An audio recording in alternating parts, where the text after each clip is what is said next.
Hello everyone. आज के video lecture में हम सुपर कंडक्टिविटी या अति चालकता के बारे में पढ़ेंगे। अति चालकता क्या है, परिभाषा क्या है, इसके एक्सपेरिमेंटल फैक्ट क्या है, वो सब हम डिस्कस करेंगे। सबसे पहले लेते हैं हम अति चालकता या सुपर कंडक्टिविटी। एक निश्चित अत्य अल्प ताप पर कुछ विशेष धातुओं की चालकता असामान्य रूप से अत्यधिक हो जाने अथवा प्रतिरोधकता अत्यल्प हो जाने के गुण को धातु की अति चालकता कहते हैं। ये अति चालकता की परिभाषा है कि निश्चित बहुत ही कम ताप पर कुछ विशेष धातु है, उनकी चालकता जो है वो बहुत ज़्यादा बढ़ जाती है या फिर उसकी प्रतिरोधकता बहुत कम, शून्य के करीब हो जाती है। शून्य नहीं होती है, शून्य के करीब हो जाती है, तो इस गुण को उस धातु की अति चालकता कहते हैं। और इस घटना को सर्वप्रथम ऑर्नेस ने 1911 में न्यून ताप पर पारे की प्रतिरोधकता ज्ञात करते समय ऑब्जर्व किया।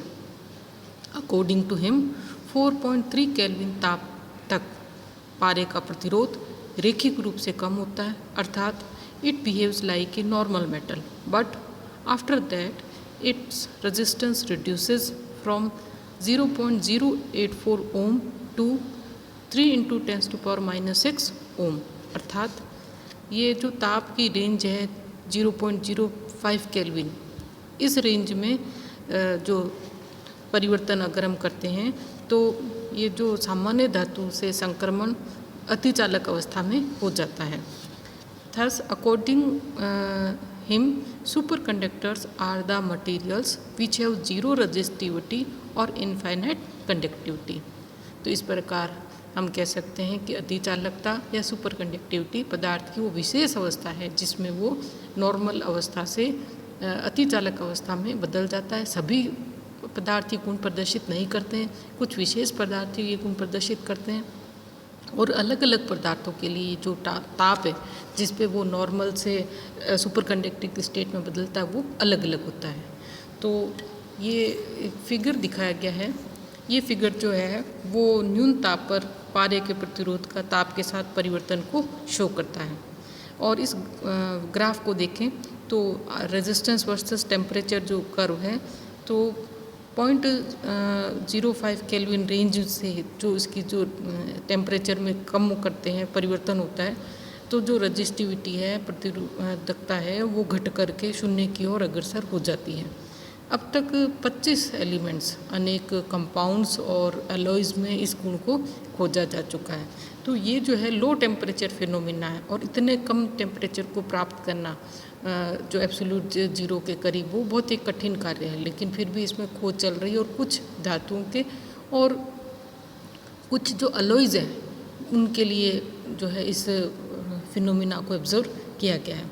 तो अतिचालक पदार्थों में असामान्य चालकता के अलावा भी ये गुण होते हैं, अन्य गुण भी होते हैं। ऐसा नहीं है कि सिर्फ जो उसकी रजिस्टिविटी कम हो जाती है या कंडक्टिविटी बढ़ जाती है, इसके अलावा भी कई प्रॉपर्टी शो करते हैं ये जो सुपर कंडक्टिव मटीरियल होते हैं।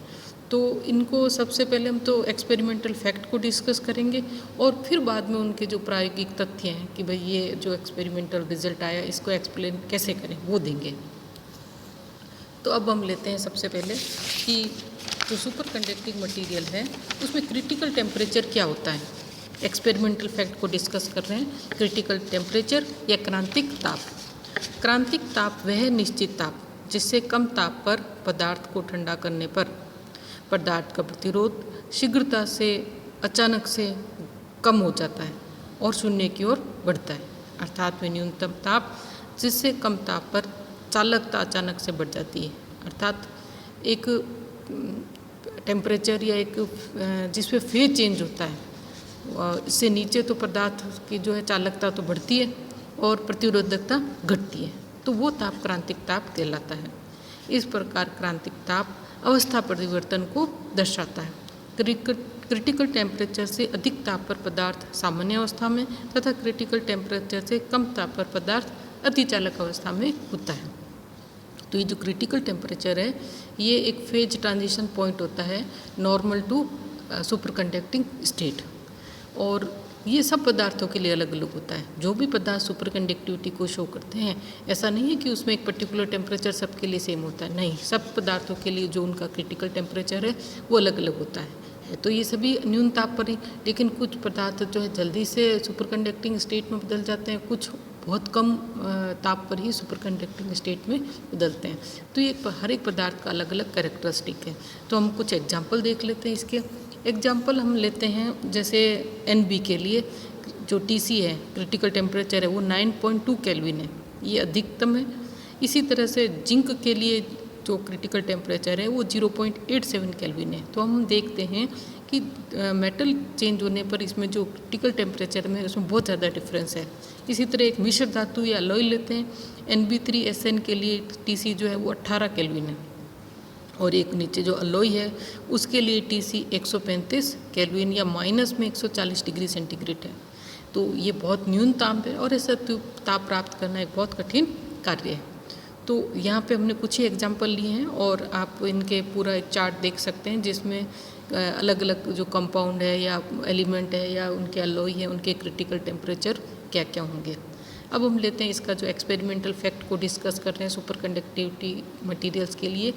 पहला फैक्ट तो हमने देखा कि एक पर्टिकुलर टेम्परेचर है, उस टेम्परेचर पर पदार्थ जो है वो सुपर कंडक्टिव स्टेट में बदल जाता है। अदर जो इसके प्रॉपर्टीज़ है सुपर कंडक्टिंग मटीरियल में, उसमें सबसे पहले हम डिस्कस करते हैं परसिस्टेंट करंट या दीर्घ स्थायी धारा। तो दीर्घ स्थायी धारा क्या होती है? अतिचालक पदार्थ का अतिष्ठ धारा विद्युत प्रतिरोध शून्य होता है। क्लियर? क्योंकि रेजिस्टिविटी जो है वो जीरो है, प्रतिरोध जीरो है। अब यदि अतिचालक पदार्थ वलय के रूप में हो और इसे चुंबकीय क्षेत्र में रखकर जो ताप है वो क्रांतिक ताप से कम किया जाए, तथा अब चुंबकीय क्षेत्र हटा दिया जाए, क्रांतिक ताप से कम करने पर पदार्थ जो है वो सुपर कंडक्टिव स्टेट में बदल जाता है, और उसके बाद अब उसमें चुंबकीय क्षेत्र हटा लिया जाए तो इंडक्शन प्रभाव के कारण वलय में धारा प्रेरित होती है। अब ये ऑब्जर्व किया गया है कि ये प्रेरित धारा अब लंबे समय तक बिना क्षय हुए विद्यमान रहती है। To study this current, File and Mills ने 1964 में ये NB 0.75, ZR 0.25 ये जो कंपाउंड है इससे बने अतिचालक वलय में अत्यल्प धारा प्रवाहित की, और ये पाया कि धारा का जो क्षय काल है वो 10⁵ ईयर्स होता है। तो इस प्रकार जो माइन्यूट जो करंट उसमें सर्किट में फ्लो करती है वो लंबे समय तक, यानी उसमें डिके नहीं होता है। तो इसलिए इस तरीके की करंट को परसिस्टेंट करंट कहेंगे या दीर्घस्थायी धारा कहते हैं। और धारा के लिए जो फॉर्मूला होता है कि I = I0 e⁻ RT/L, यानी जो उसका मैग्नीट्यूड है वो टाइम के साथ कम होता रहता है। तो इसका R के लिए अपर लिमिट का उपयोग करा, और जो लेड है उसके लिए प्रतिरोधकता 10⁻20 ओम सेंटीमीटर प्राप्त की। तो दीर्घस्थायी धारा या परसिस्टेंट करंट वो करंट होती है जो कि सुपर कंडक्टिव मटीरियल में एक बार फ्लो होने के बाद लंबे समय तक विद्यमान रहती है, और ये प्रॉपर्टी है सुपर कंडक्टिंग मटीरियल्स की। Now we will discuss about effect of magnetic field या चुंबकीय क्षेत्र का अतिचालकता पर प्रभाव। अगर कोई मटेरियल सुपर कंडक्टिंग मटेरियल है और उस पर मैग्नेटिक फील्ड लगाया जाए तो उसकी सुपर कंडक्टिविटी प्रॉपर्टी पे क्या प्रभाव पड़ता है? क्या चुंबकीय क्षेत्र से चालकता बढ़ती है या घटती है? तो अतिचालक पदार्थ पर बाह्य चुंबकीय क्षेत्र लगाने पर अतिचालकता में कमी आ जाती है और एक विशेष मान पर अतिचालकता का गुण समाप्त हो जाता है।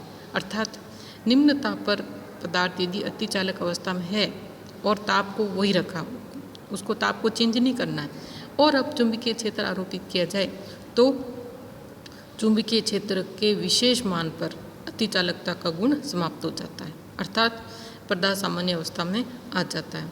The critical value of magnetic field for the destruction of the super conductivity is denoted by EC and is functionally related with temperature.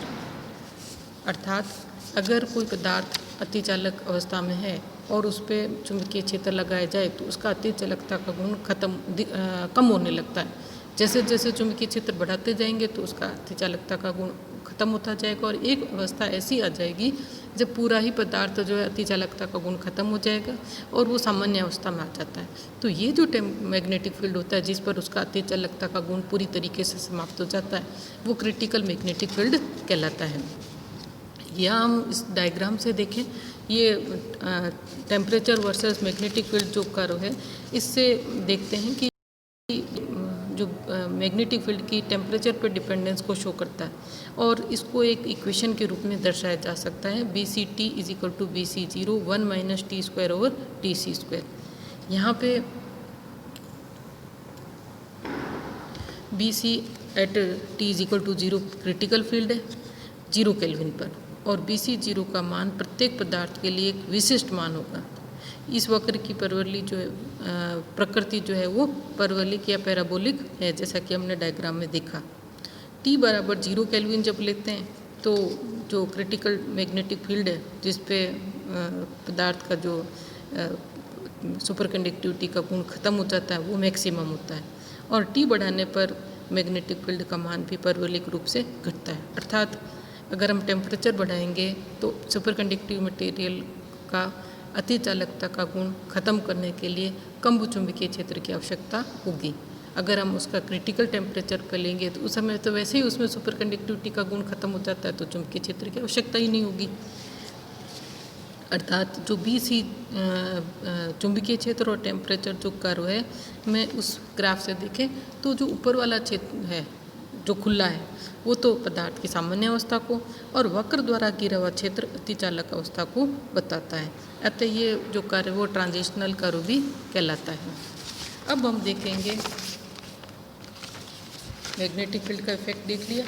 अब हम देखेंगे कि सुपर कंडक्टिविटी जो मटेरियल्स होते हैं उन पे कुछ न्यूमेरिकल प्रॉब्लम सॉल्व कर लेते हैं। अभी तक तो हमने दो ही चीज़ें पढ़ी, एक तो क्रिटिकल टेम्परेचर और एक परसिस्टेंट करंट, और तीसरा हमने देखा कि जो सुपर कंडक्टिव मटेरियल है उस पर चुंबकीय क्षेत्र का क्या प्रभाव पड़ता है, और उसके लिए हमने एक इक्वेशन देखी थी। अब हम देखते हैं कुछ न्यूमेरिकल प्रॉब्लम्स। तो पहला न्यूमेरिकल प्रॉब्लम हम लेते हैं कि यदि अतिचालक टिन का क्रांतिक ताप क्रिटिकल टेम्परेचर 3.7 केल्विन है और 0 केल्विन ताप पर क्रांतिक चुंबकीय क्षेत्र क्रिटिकल मैग्नेटिक फील्ड 0.0306 टेस्ला हो, तो 2 केल्विन ताप पर चुंबकीय क्षेत्र के क्रांतिक मान की गणना कीजिए। तो सबसे पहले तो हमें गिवन क्या क्या है, तो हमें क्रिटिकल टेम्परेचर दिया है 3.7 केल्विन और मैग्नेटिक फील्ड का मान 0 केल्विन ताप पर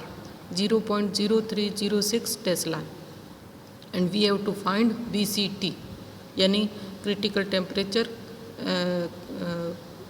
या चुंबकीय क्षेत्र का मान 2 केल्विन ताप पर ज्ञात करना है। तो ये जो समीकरण है BCT is equal to BC at 0 temperature 1 minus T square upon TC square.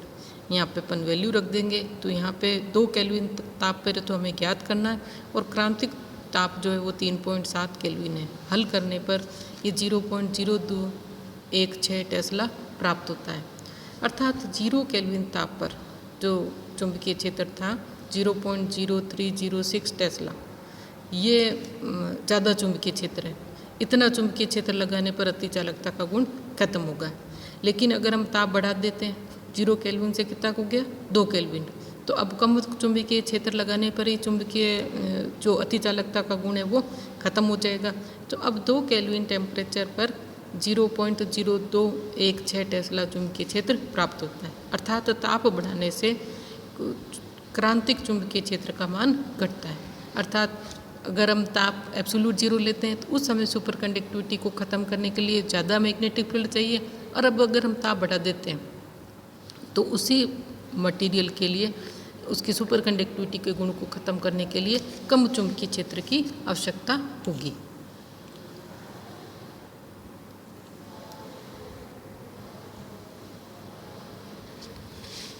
अब हम लेते हैं दूसरा न्यूमेरिकल।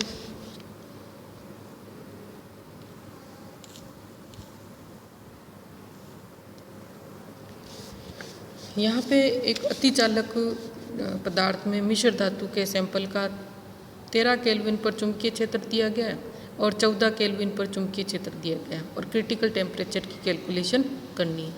तो इसके लिए हम T ताप पर क्रांतिक चुंबकीय क्षेत्र का फॉर्मूला लिखते हैं BCT is equal to BC0 1 minus T square upon TC square.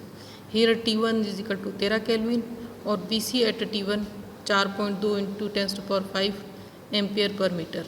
इसी तरीके से T2 है 14 केल्विन और BC at T2 is equal to 1.4 into 10⁵ ampere per metre. अब ये दोनों वैल्यू ऊपर वाली इक्वेशन में रख देंगे और डिवाइड करेंगे। डिवाइड करने से BC at T is equal to 0 kelvin वाली तो टर्म कट जाएगी और इसको हल करने पर आप सॉल्यूशन देख सकते हैं। इसका हल करने पर इसका जो वैल्यू है वो हमको 14.47 केल्विन प्राप्त होगा। अर्थात इस मेटल के लिए 14.47 केल्विन टेम्परेचर पर जो है उसका टेम्परेचर है जिस पे उसका सुपर कंडक्टिविटी का गुण नष्ट हो जाता है। इससे नीचे तो पदार्थ सुपर कंडक्टर है और उसके ऊपर नॉर्मल मेटल है। तीसरा एग्जाम्पल जो है कि 1 मिलीमीटर व्यास के एल्यूमिनियम के अतिचालक तार में प्रवाहित क्रांतिक धारा की गणना कीजिए। तो यहाँ एल्यूमिनियम के लिए BC दिया है 7.9 इंटू 10⁻³ एम्पियर पर मीटर।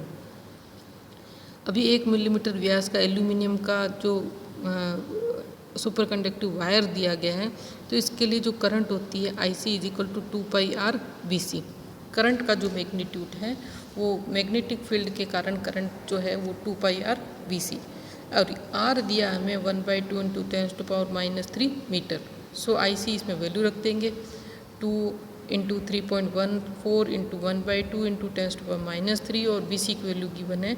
तो जो हमें धारा है तार में वो हमें 24.806 एम्पियर प्राप्त होगी। यहाँ ये फॉर्मूला जो है वो कई बार बच्चे कंफ्यूज होते हैं कि ये कहाँ से आया।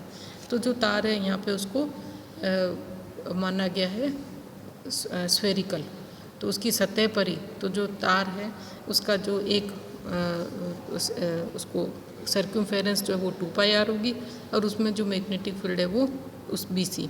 तो इसके कारण IC is equal to 2πr BC। अब हम नेक्स्ट जो वीडियो लेक्चर होगा उसमें सुपर कंडक्टिविटी मटेरियल के दूसरे प्रॉपर्टीज़ को डिस्कस करेंगे।